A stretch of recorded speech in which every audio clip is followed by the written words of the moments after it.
Welcome to this wonderful platform. If it is your first time of stopping by or coming across this channel for the first time, you are welcome. Please, if you like what you see here, after watching, subscribe, put on your notification bell. It's very important because it's going to help you to know when I upload a new video. In this channel, I present to you news on daily basis on what is happening in the whole world, especially in Nigeria and in Biafra land. Yes, I'm Mother Biafra. I bring to you Biafra news.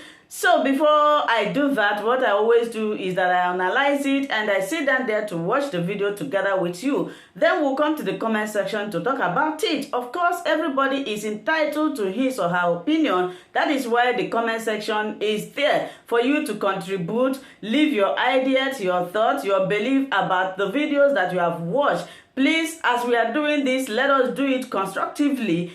As we hop into today's video, remain blessed. I appreciate all of you. I appreciate your massive support in this channel. There's complex issues and other legal issues associated with Nnamdi Kanu's arrest trial and the agitations from the southeast. We have Barrister Malcolm Omehobo. It's a pleasure having you on Sahara TV again, sir. I'm grateful to be here. Barrister, Nigeria seems to be in a conundrum at this point in time with regards to the trial of Nnamdi Kanu and other secessionist movements across the country. Questions are being raised as to the fact that is this government, this Buhari-led government, is it unwittingly radicalizing the public against itself? What's your reaction?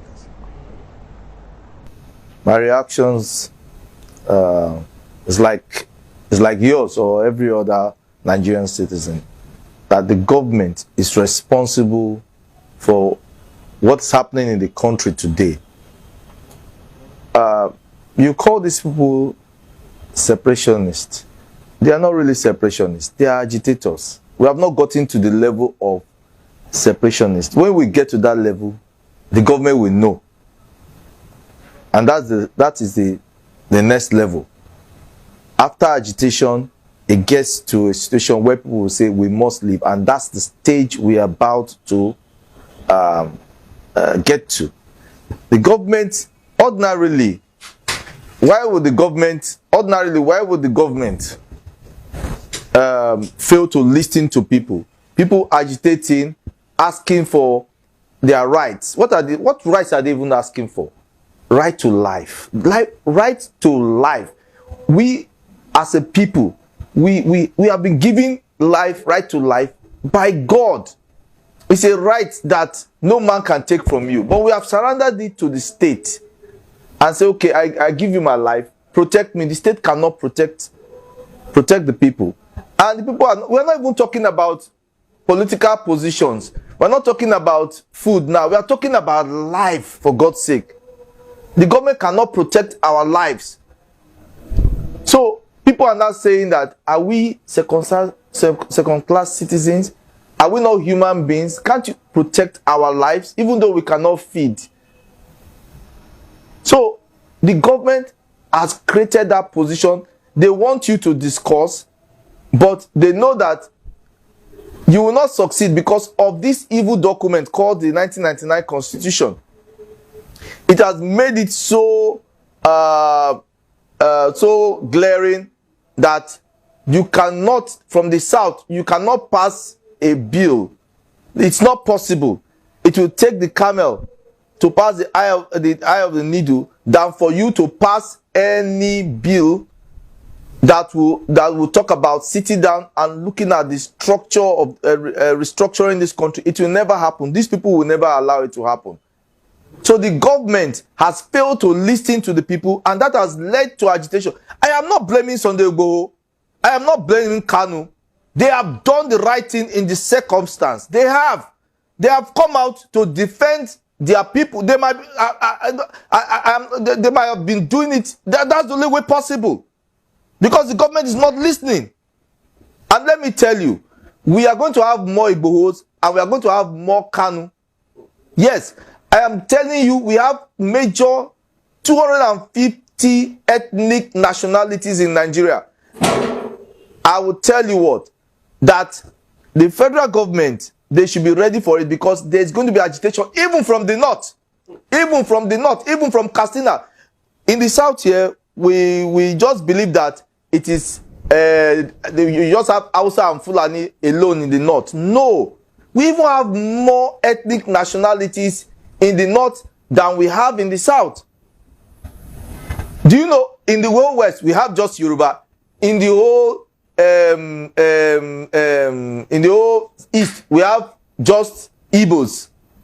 If you go to Adamawa, from this street to this street, you see different people. They don't speak the same language, they don't have the same culture. The only thing they have in common is that they are living side by side, they are neighbors, and they respect themselves. They are not, some are not Christians, some are not Muslims. So these people now, they are now becoming aware of what the government is doing, that they want to Fulanize this country. They want to grab the whole land and take everything. Now, how can you explain a situation like this? You arrest agitators, but you refuse to arrest bandits. You arrest agitators, but you refuse to arrest terrorists, people who have shot down a country's aircraft, people who have hosted a flag in Minna, less than 2 hours to your capital. Have you ever heard about that story? It has died down because the government is a terrorist. I repeat, the Nigerian government is a terrorist government. If, let us call a spade, and let us not pretend about it. Igboho and Kanu are not supposed to be on trial. It is Buhari that is supposed to be on trial. Buhari is very unpatriotic Nigeria. I'm saying it without, I'm not mising word. Buhari is a very unpatriotic Nigeria. In fact, he should be tried for treason. I'll tell you why.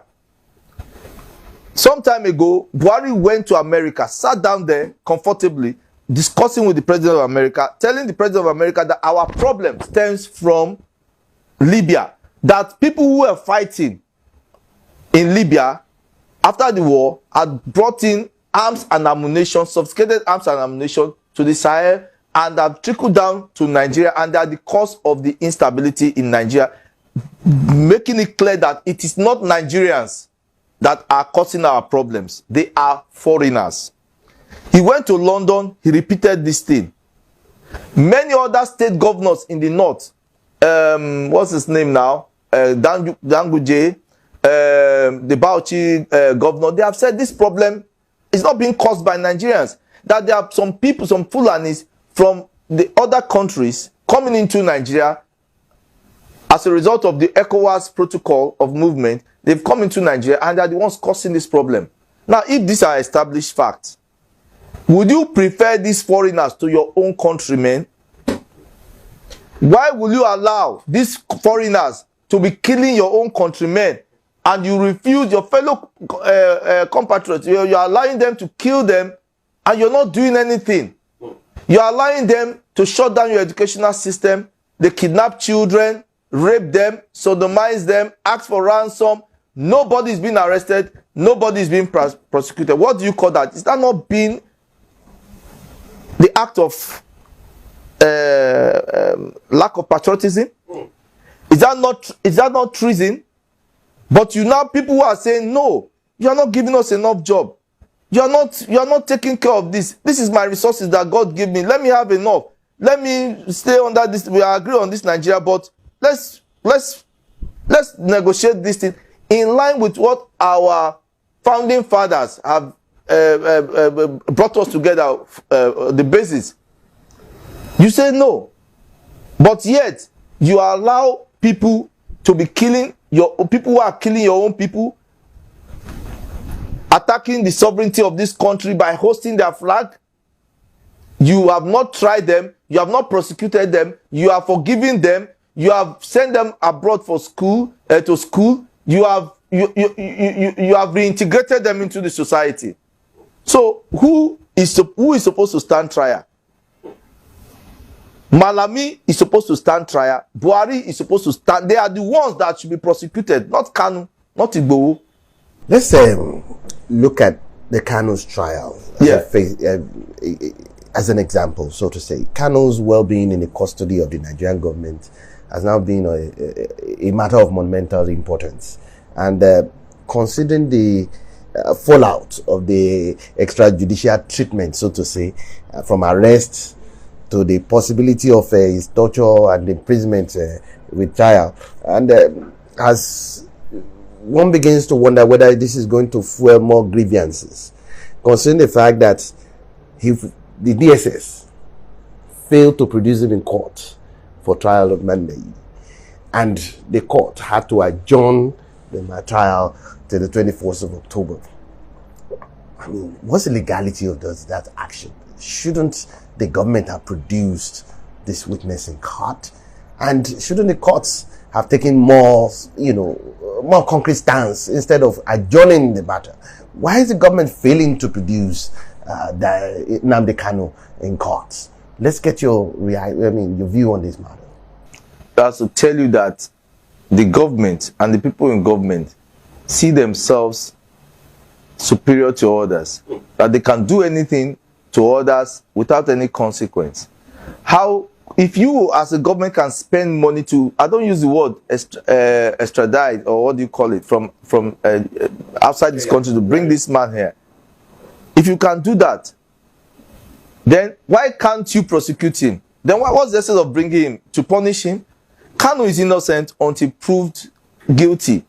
He must be accorded all the respect of an innocent Nigerian citizen who is standing trial.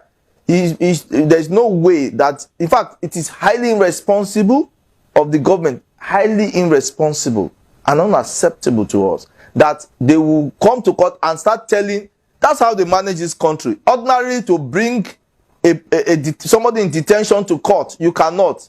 Can you manage a country? So there's no excuse, except they are just try to douse tension, because actually, if Kanu had come to court that day, I don't know what would, to have been a different kettle of fish. So maybe the government is trying to study. I'm not making a case for them, but then there are ways they can handle this thing. Bring this man to court. The fact that the courts are going on vacation, yes, I agree, but you have this is a national issue, whether you like it or not, because it concerns one of the most the major ethnic group in Nigeria. You understand? And it's also a very powerful ethnic group in Nigeria. It concerns them, and that's why the government should expeditiously dispense with this case and let justice be done. Let justice prevail. That's it. There's no need to waste time. They should bring this man to court and prosecute him. If they think he has done, they have to prove their case beyond all reasonable doubt. Now, let me get your view on this, considering the actions of the government itself and the security forces and the drama that ensued on that day.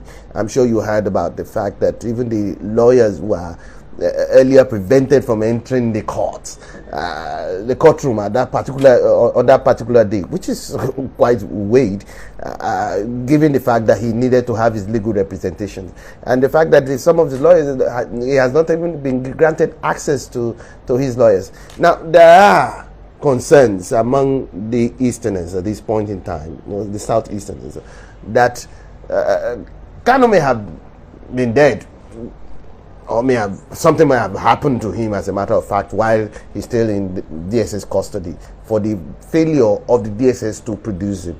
Now, the concerns now is that, will this not fuel more grievances of this separationist movement? Well, like I said earlier on, this is a government that does not respect rule of law. They don't respect rule of law. They don't play the game according to the rules. They don't respect rule of law. So they do everything half-assedly with impunity, that nothing will happen. I'll give you an instance. Look at the government that removed the CJ via a motion expertise. Nothing happened. But you see, the Southerners never saw it coming.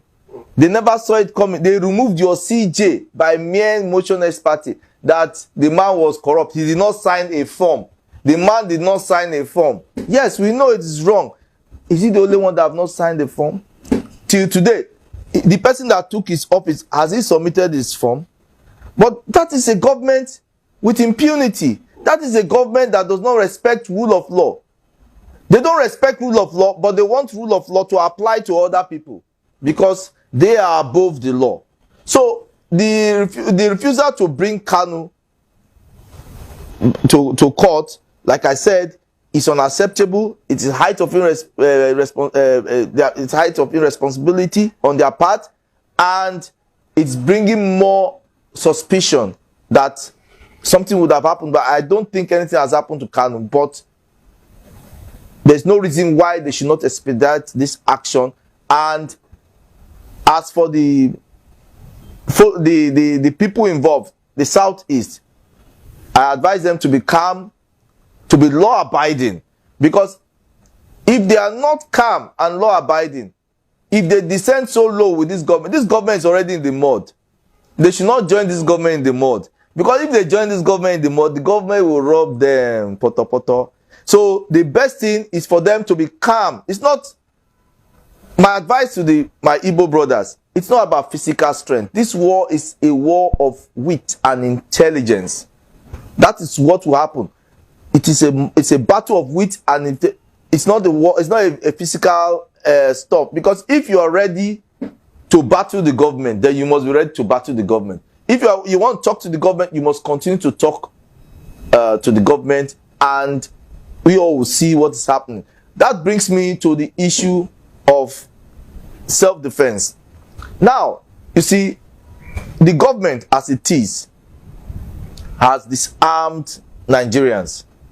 They have disarmed Nigerians. And Nigerians have the myth, there's a mythology that Nigerians cannot own gun. It is not true. I'm advising every Nigerian, apply for guns. If the government fails to give you a gun, then there is need, then there will be the basis for civil disobedience. That's what you call civil disobedience. It is high time that Nigerians will have to display their own side of civility by disobeying the government. We can do it because the government is overstretched. What the government does not understand is that if there's a complete breakdown of law and order, the government cannot handle it. How many military men do we have? How many police?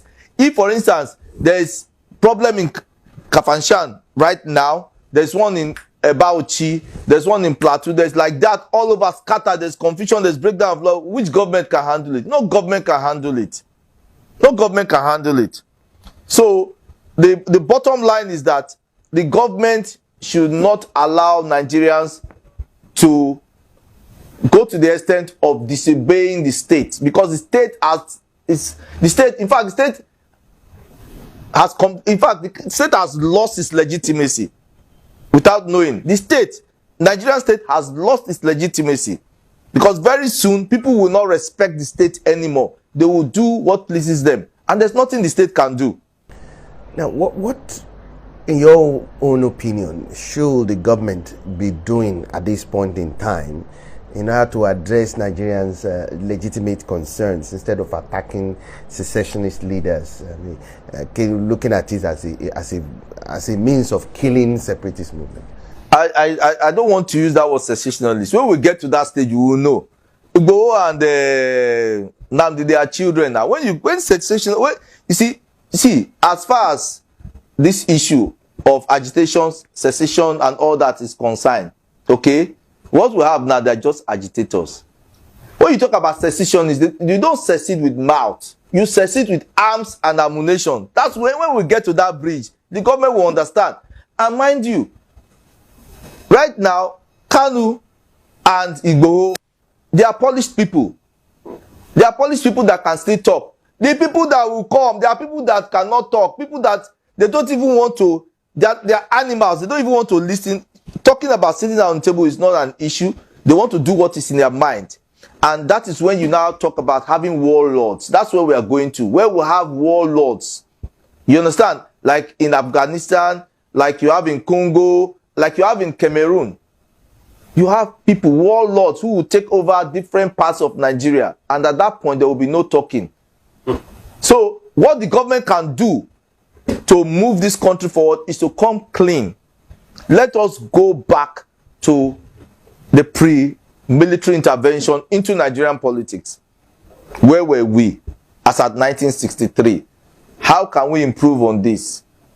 That is where we should go, so that we can now allow each region. The other day I was in Ibadan. My God, I was marveling when I looked at the edifice of Cocoa building. I was looking at it. I said, God. I said, did somebody build this thing in 1960 something? Look at that structure. Some countries don't have that structure. I'm telling you. I moved from there. I went to NTA Ibadan. The first, my brother, believe you me or not, Nigeria had television station before France. Nigeria, that is because there was regionalism. The East, they were doing their own thing. The North, there was competition everywhere, healthy competition. You had the free education in the West. The East, the North, you have the Granite Pyramid. You have the heights and skin in the North. There was competition. Nobody was relying on oil and say, okay, oil must be the main revenue. Everybody was generating their revenue, then paying to the center and developing their regions or their state at their own pace. So we need to go back. There's nobody that will lose if we go back to the drawing board and see that. I believe in one Nigeria. Believe you me, till tomorrow, I believe in one Nigeria where there's equity, fairness, and justice.